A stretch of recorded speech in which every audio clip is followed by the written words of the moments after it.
जेठानी की शादी। बड़ी बहू होने के नाते वो सबका ख्याल रखती, लेकिन पति शराबी और बीमार रहा करता था।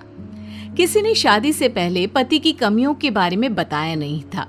ऐसे में भाभी, अब तुम कर भी क्या सकती हो, लोग तो बातें बनाएंगे ही। अब तुम एक के लिए दूसरे की जिंदगी थोड़ी ना खराब होने दे सकती हो। फिर भी दीदी, लोग सोचेंगे छोटे बेटे की शादी बड़े बेटे से पहले क्यों करवा दी, और इस तरह तरह तरह की बातें बनाएंगे। तो क्या करे, उसकी शादी करवा दे।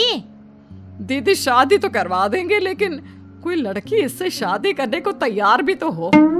तुम इसकी चिंता छोड़ दो।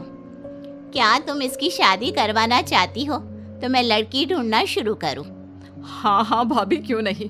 अगर आपकी नजर में कोई लड़की हो तो बताओ, जो मेरे इस निकम्मे बेटे से शादी कर ले।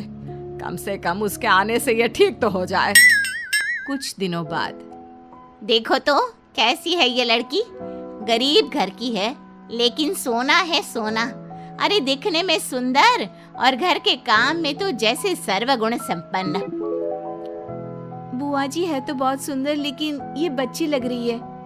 हमारे जेठ जी की तो अच्छी खासी उम्र है। माना शादी नहीं हो पाई, लेकिन उम्र थोड़ी ना रुकती है।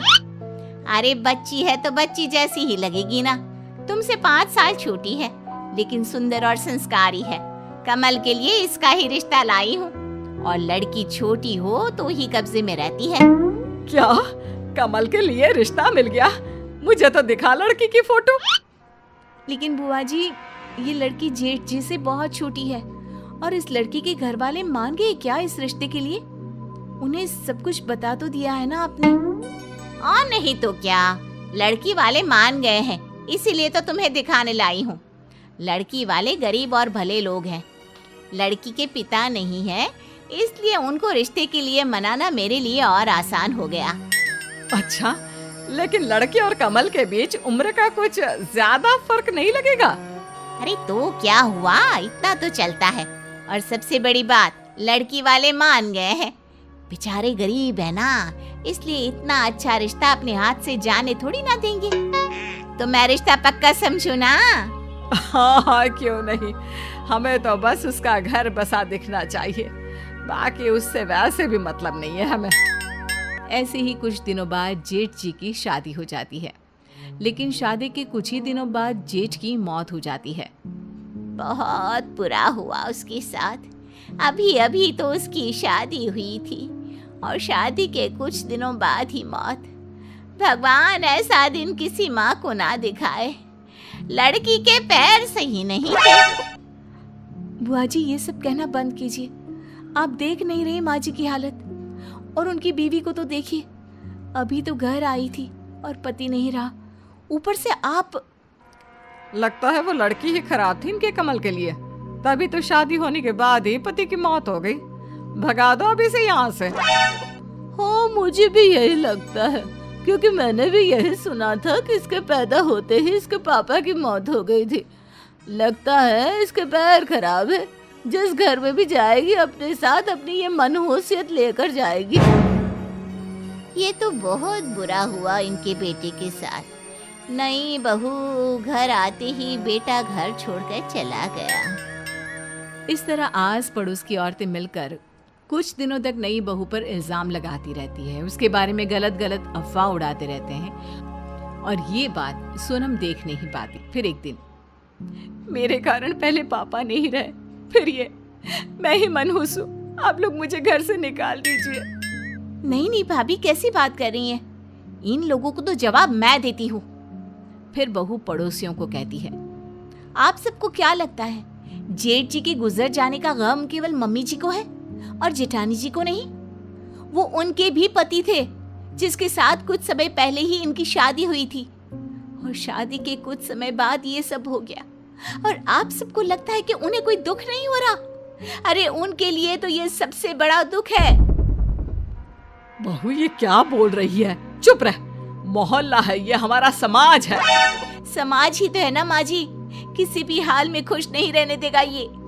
मम्मी जी, आप इन लोगों को चुप रहने के लिए क्यों नहीं बोल रही? आप देख नहीं रही ये जेठानी जी के बारे में क्या क्या बोल रहे हैं? इनको लगता है कि जेठ जी की मौत जेठानी जी की वजह से हुई है। ऐसा तो नहीं है माँ जी।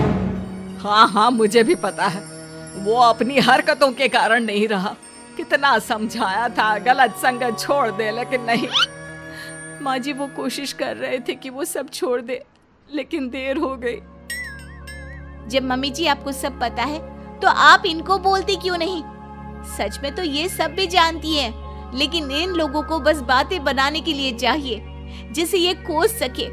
सही कह रही हो ना? आप सभी जानते हो जेठ जी की मौत उनके खुद की वजह से हुई है, उनके शराब पीने की वजह से। और जिस बुरे हालातों में हमें उस बेचारी औरत का साथ देना चाहिए, आप सब लोग मिलकर उसे कोस रहे हो। अरे बहू तू गलत समझ रही है, उनके कहने का ये मतलब नहीं था। और बुआ जी आप ही तो ये रिश्ता लेकर आई थी ना, आपने भी कुछ नहीं बोला। वो बेचारी लड़की जिसके पति की मौत अभी अभी हुई है, आप सभी लोग उसे हिम्मत देने के बजाय उसे कोस रहे हैं। अरे उस लड़की की तो पूरी जिंदगी बर्बाद हो गई है। उसे अपनी पूरी जिंदगी एक शराबी की विधवा बनकर गुजारनी पड़ेगी। सोचिए इस वक्त उस पर क्या गुजर रही होगी।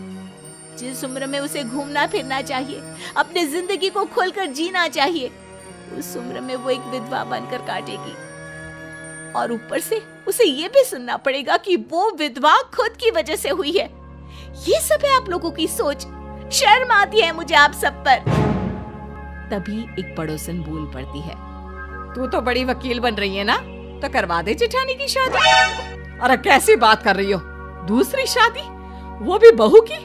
अरे हम ना करा पाएंगे, रहे इसी घर में, बनाए भी खिलाए भी। नहीं नहीं भाभी, अब ये पाप हम नहीं करेंगे। अरे ठीक ही तो बोल रही है छोटी बहू, हमने शादी कराई थी वो भी सब जानने समझने के बाद। हम अब बड़ी के लिए रिश्ता लेकर आएंगे। आखिर उसकी माँ ने मुझ पर भरोसा किया था, मैं अपना फर्ज निभाऊंगी। ये हुई ना बात। और अब हम करेंगे सारा खर्चा जेठानी जी की शादी का। हाँ सही बात है बहू, हमने इसके साथ धोखा किया। जिस बेटे को हम नहीं संभाल पा रहे थे, उसे इस बच्ची के हवाले कर दिया। बहू की ये बात सुनकर सभी बड़ी बहू से माफी मांगते हैं और सास और देवरानी मिलकर अपनी जेठानी की दूसरी शादी करवाते हैं।